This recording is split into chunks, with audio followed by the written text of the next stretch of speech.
रहा हूँ 2 का 41 और 42। और जिन्होंने उसका वचन ग्रहण किया उन्होंने बपतिस्मा लिया और उसी दिन 3,000 मनुष्यों के लगभग उनमें आ मिल गए और वे प्रेरितों से शिक्षा पाने और संगति रखने और रोटी तोड़ने और प्रार्थना करने में लौलीन रहे। मैं चाहता हूं आप सभी ध्यान दें इस चीज पर। अब आप जानते होंगे कि हम जितने भी विश्वासी हैं, हम अपनी कलीसियाओं में जब जाते हैं तो हम वहाँ पर एक रोटी में से खाते हैं जो एक्चुअली बहुत सारे जो लोग हैं वो इस बात को नहीं समझते कि जिस रोटी को वो ले रहे हैं उसका अर्थ क्या है। इसका जो मतलब ये नहीं है कि इसके बारे में कोई नहीं जानता, लेकिन मैंने बहुतों को देखा है जिनको प्रभु भोज के विषय में कुछ कम जानकारी है।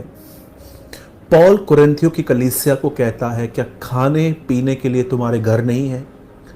आप जानते हैं कुरिन्थियों की कलीसिया के अंदर प्रभु भोज का प्रचार किया गया था, वो प्रभु भोज भी लेते थे, लेकिन वास्तविकता में सच्चाई ये थी कि वो प्रभु भोज के बारे में इतना नहीं समझ पाए थे। आज मैं आप में से हर एक को पूछना चाहता हूँ, हर रविवार या किसी और दिन जब आप कलीसिया में जाते हैं और आपके हाथ में एक रोटी का टुकड़ा आता है, उसके बाद जब आप अंगूर की जूस दाखरस लेते हैं, क्या आप इसका अर्थ समझते हैं कि इसका मतलब क्या है?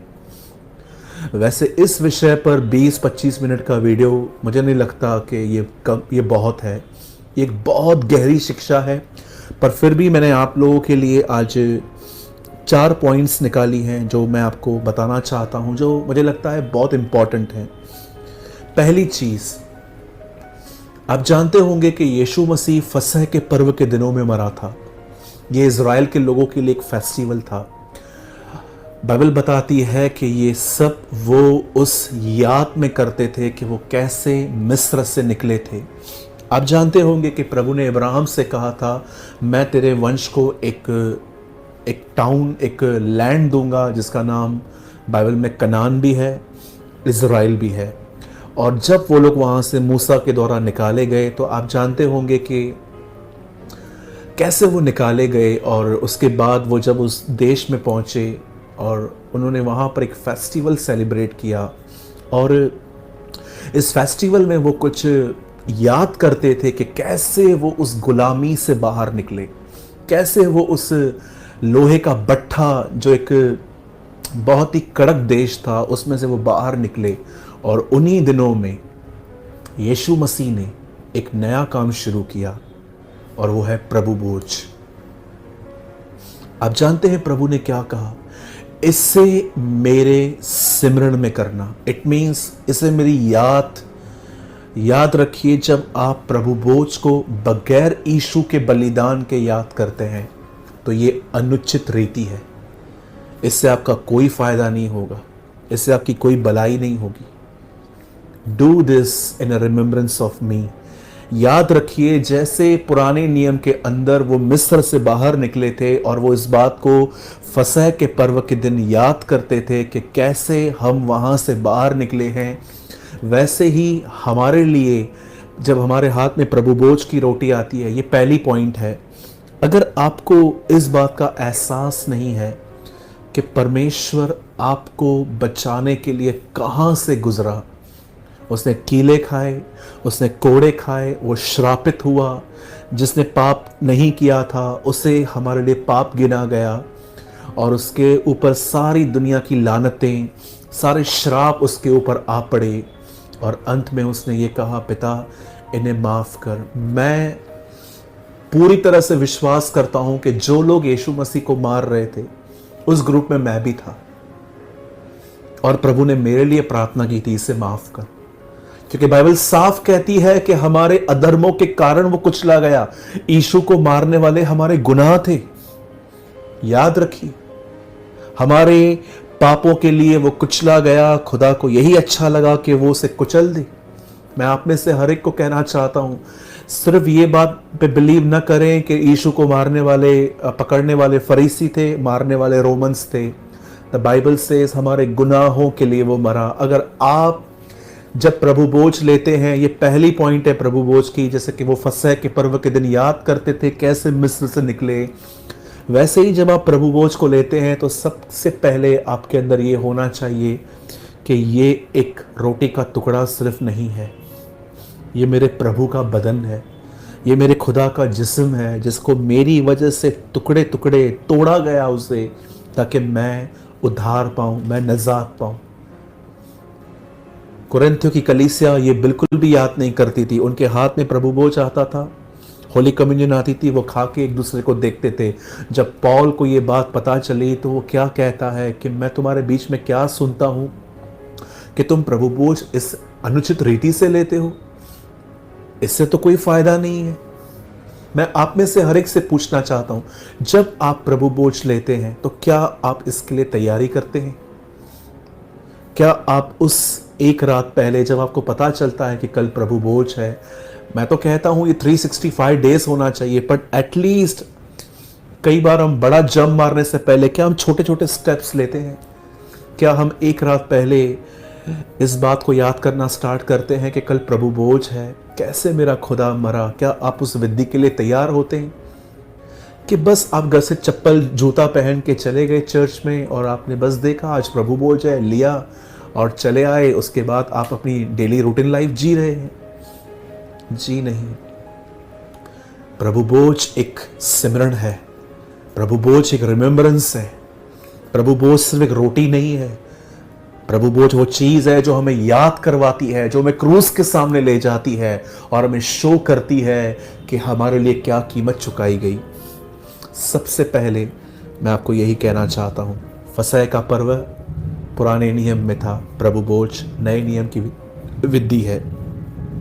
एक चीज और मैं यहां ऐड करूंगा, जिस कलीसिया में आपको प्रभु बोझ नहीं मिलता, मैं आपको कहना चाहता हूं उस कलीसिया में न जाएं। मैं आपको फिर से कहता हूं, क्योंकि आप बिलीव करते हैं बाइबल का एक सिद्धांत गायब है वहां पर।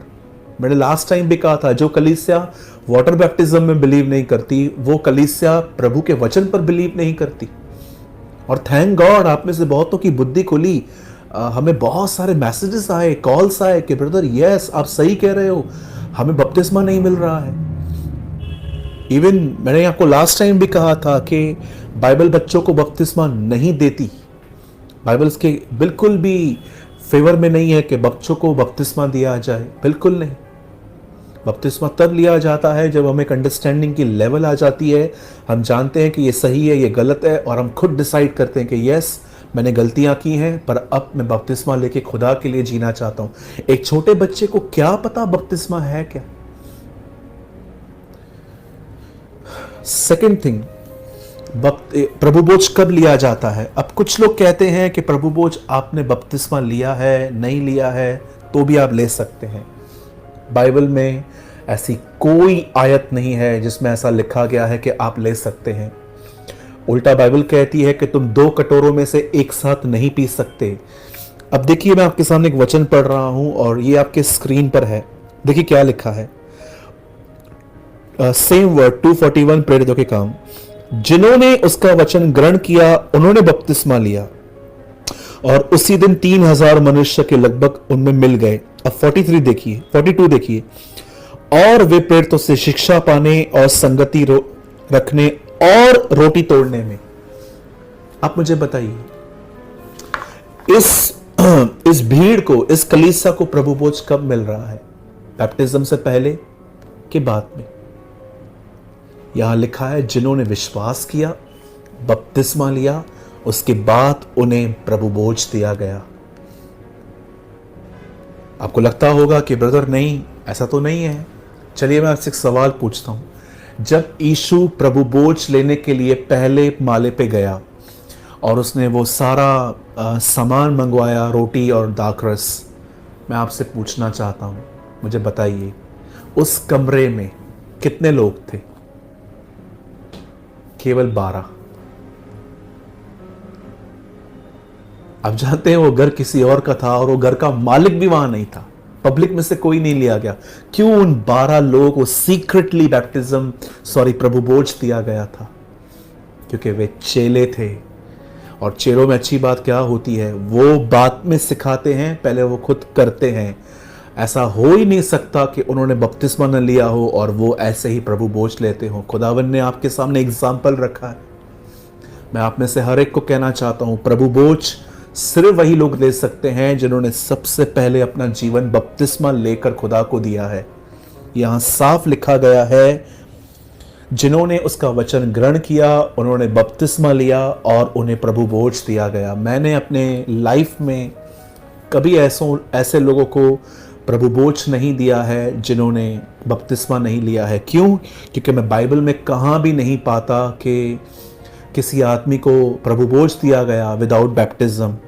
आजकल ऐसी बहुत सारी शिक्षाएं चल रही हैं जो लोगों को सिर्फ कंफ्यूज कर रही हैं कि आप ले सकते हो। क्या आपको इससे ज़्यादा साफ कहाँ लिखा हुआ मिलेगा कि उन्होंने उसका वचन ग्रहण किया, पतरस ने प्रचार किया कि यीशु तुम्हारे लिए मरा है, वो जी उठा है। जिन्होंने उसका वचन ग्रहण किया उनको बपतिस्मा दिया गया और उसके बाद लिखा है उन्हें प्रभु बोझ दिया गया।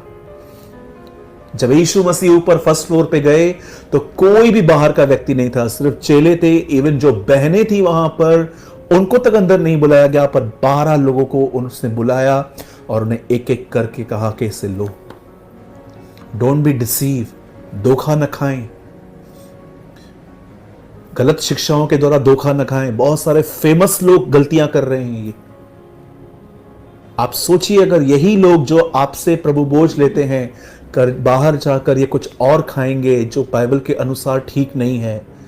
द बाइबल सेज एक व्यक्ति 2 कटोरों में से नहीं पी सकता। It's wrong. थर्ड थिंग, पहली चीज मैंने आपको बताया, प्रभु बोझ यीशु मसीह के क्रूस का सिमरन है। सेकंड, वो बपतिस्मा के बाद मिलता है। अब थर्ड, ये बहुत इंपॉर्टेंट है और उसके बाद भी एक चीज है, सुनिए। क्या आप जानते हैं यीशु ने प्रभु बोझ क्रूस पे मरने से पहले लिया था, बाद में नहीं। कई सारे लोगों को लगता है प्रभु बोझ सिर्फ और सिर्फ क्रॉस को याद करता है। जी नहीं, इसका एक और मतलब है। यीशु ने प्रभु बोझ जो रोटी थी वो मरने से 1 रात पहले ली थी। उसे तोड़ी और कहा, इसे बांटो, मेरी याद में यह किया करो। यह वो जीवन है जो बहुतों के लिए दिया गया है। ये वो दाखरस है जो बहुतेरों के गुनाहों के लिए, ये खून है जो बहुतेरों के गुनाहों के लिए बहाया गया है। अब मुझे बताइए, अगर यीशु प्रभु बोझ क्रूस के मरने के बाद, जब वो जी उठने के बाद अगर वो करता, तो हम में से हर कोई यही सोचता कि यस, ये यीशु की मौत को दर्शाता है। लेकिन याद रखिए, ये मरने से पहले लिया गया था। एक्चुअली यीशु समझा रहा था, जैसे ये रोटी तोड़ी गई है वैसे ही मैं 30 साल तुम्हारे बीच में टूटा हूं। लोगों ने मुझे गालियां दी, लोगों ने मुझे गंदे गंदे वर्ड्स कहे, लोगों ने मुझे दुष्टात्मा कहा, पेटू कहा, पियक्कड़ कहा, फॉल्स टीचर कहा, बाल जबूल, शैतान कहा। और मेरी फैमिली ने भी कई बार मुझे नहीं समझा। और मरकुस में लिखा है कि उसका परिवार कहता था, उसके कुटुंब भी कहते थे इसका चिट ठिकाने पर नहीं है। और कई बार फरीसी, उसकी कलीसिया, उसकी सेवकाई को खराब करने की कोशिश करते थे। लेकिन हर जगह पे वो शांत रहा। जहां उसे बोलना था वो बोल चुका, लेकिन हर जगह वो शांत रहा। और जानते हो, वो आपको समझा रहा था कि प्रभु बोझ सिर्फ और सिर्फ एक विधि नहीं है। जब आप प्रभु बोझ की रोटी अपने हाथ में लेते हैं और आप इसे खाते हैं, तब आप खुदा को एक्चुअली ये कहते हैं, खुदा मैं टूटने के लिए तैयार हूं। I am ready Lord. जैसे मैं ये रोटी तोड़ रहा हूं, मैं आपके लिए टूटने के लिए तैयार हूं। लोग भले मुझे गालियां दें, लोगों को जो मेरे लिए बोलना है बोलें, लोगों को जो मेरे लिए स्टोरीज बना के दूसरों को बतानी है बताने दे, मैं तेरी ओर देखूंगा। और मैं आपको कहना चाहता हूं, यही वो लोग होते हैं जो सच में प्रभु बोझ का अर्थ समझते हैं। यीशु ने सिर्फ ये नहीं कहा कि इसे मेरी याद में करना, यीशु आपको ये सिखा रहा था। क्योंकि मैंने आपको कहा कि 15-20 मिनट का मैसेज बहुत कम है, ये बहुत डीप है। आप जानते हो, लगभग ये यीशु का हमारे लिए लास्ट संदेश था। उसके बाद वो उठा, गसमनी में उसने प्रार्थना की, अरेस्ट हुआ, अगली सुबह वो लकड़ी पर चढ़ाया गया, लेकिन ये लगभग उसका आखिरी संदेश था हमारे लिए कि अगर तुम मेरे पीछे चल रहे हो तो तुम्हें टूटना पड़ेगा। टूटने का मतलब होता है अपने स्वयं की इच्छाओं में खत्म होना। हमें जो अच्छा लगता है पर वो खुदा को पसंद नहीं है, उन बातों से बाहर निकलना। क्योंकि जो आपको अच्छा लगता है खुदा को अच्छा नहीं लगता, तो वहां से बाहर आने में थोड़ी तकलीफ होती है और हम टूटते हैं और हम नए बनते हैं। पहली बात, प्रभु बोझ प्रभु की मौत का एक सिमरन है। सेकंड, वो बपतिस्मा के बाद लिया जाता है। थर्ड, ये उसके जीवन को दर्शाता है कि वो कैसे टूटा, और जब हम उसे लेते हैं तो हम भी टूटने के लिए तैयार हैं। अब चौथी चीज जो बहुत इंपॉर्टेंट है, कई सारे लोगों को लगता है कि मैं पाप में हूं, मैं बुराई में हूं, मैं प्रभु बोझ कैसे लूं। ओके, मैं चाहता हूं कि आप इसको बहुत ध्यान से सुनें। सबसे पहले इस बात को याद रखें, एक वचन के आधार पे जिंदगी नहीं जी जाती। शैतान ने यीशु को कहा लिखा है, यीशु ने कहा यह भी लिखा है। लिखा है, लिखा है, जब दो एक होते हैं तब पता चलता है। बहुत सारे लोगों को कुरिन्थियों का एक वचन पता है जिसमें लिखा गया है तुम में से कुछ बीमार हैं और कुछ मर भी गए हैं। लेकिन आप में से कितने लोगों ने यूहन्ना 6 अध्याय में पढ़ा है, जो कोई इसे न खाए, जो कोई इसे न पिए, उसमें जीवन नहीं है। क्या आप जानते हैं इस बात में? यीशु ने कहा जो कोई इसे न खाए, अपने मांस के बारे में, जो कोई इसे न पिए, अपने लहू के बारे में, उसमें जिंदगी नहीं है। आप बिलीव करते हैं जब आदम ने फल खाया तो उसने क्या कमाया? सिर्फ दंड। पर कितने लोग ये बात जानते हैं, प्रभु बोझ आपके लिए एक ब्लेसिंग है, वो आपके लिए एक आशीष है। इसका मतलब ये नहीं है कि आप बुराई में हो तो भी आप ले सकते हो। मैं आपको बताना चाहता हूं, ध्यान दीजिए। यीशु जानता था पतरस उसका इनकार करने वाला है। यीशु मसीह जानता था कि उसका एक चेला 30 सिक्कों में उसे बेचने वाला है। एक ने उसका मजाक उड़ा के कहा था चलो मरने वालों के साथ हम भी मरने चले। एक अविश्वास को शो कर रहा था 200 दिनार की रोटी भी इनके लिए कम पड़ेगी। आप बिलीव कर सकते हैं, ऐसों के साथ बैठकर वो प्रभु बोझ ले रहा था। क्या ये परफेक्ट लोग थे? क्या ये सिद्ध थे? ये सब, इनमें से कोई सिद्ध नहीं था। सबकी जिंदगी में कुछ गुनाह था। आपको क्या लगता है जो प्रभु बोझ देता है, हम पास्टर्स, हमारे लाइफ में पाप नहीं होता? क्या हम अपना टेम्पर नहीं खोते? क्या हम कभी कभी किसी के लिए बुरा नहीं सोच लेते? मेरे भाइयों, मेरी बहनों, याद रखिए, प्रभु बोझ सिद्ध लोगों के लिए नहीं है। प्रभु बोझ उन लोगों के लिए है जो ईमानदार हैं और जो सच में बदलना चाहते हैं।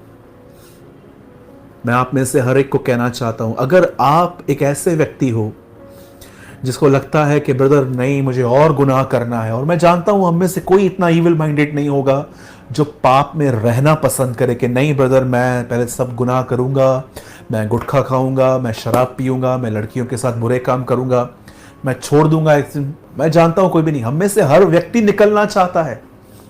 मैं जानता हूं हम आप में से कुछ लोग ऐसे होंगे जिन्होंने निर्णय लिया होगा कि नहीं, मेरी लाइफ अच्छी बन जाए।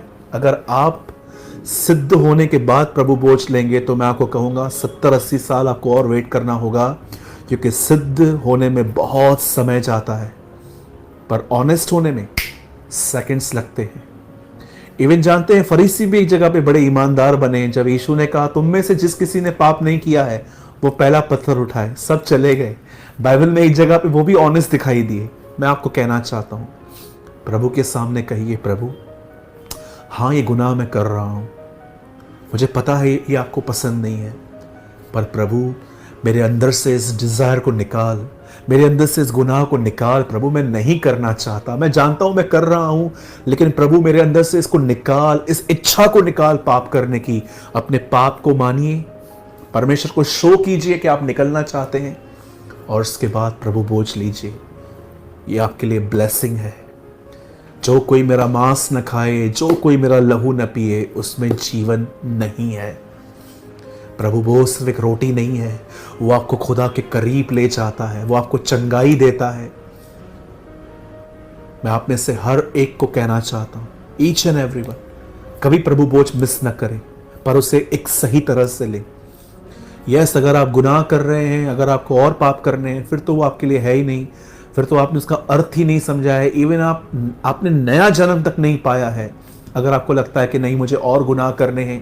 पर अगर आप एक ईमानदार व्यक्ति हैं, आप कहते हैं ब्रदर मैं बहुत बार गिर जाता हूँ, हर 6 महीने में गिर जाता हूँ, हर 1 साल में गिरता हूँ, हर जनवरी 1 को मैं निर्णय लेता हूँ खुदा के सामने कि मैं नहीं करना चाहता, फिर मैं गिर जाता हूँ। मेरे भाई मेरी बहन, प्रभु के सामने अपने गुनाह को मानिए और उसको कहिए खुदा मुझे बाहर निकाल, मुझे माफ़ कर, मुझे क्षमा कर। और मैं यीशु के नाम से कहता हूँ यह रोटी आपके जीवन को बदल देगी, क्योंकि यीशु ने कहा है उसमें जीवन है।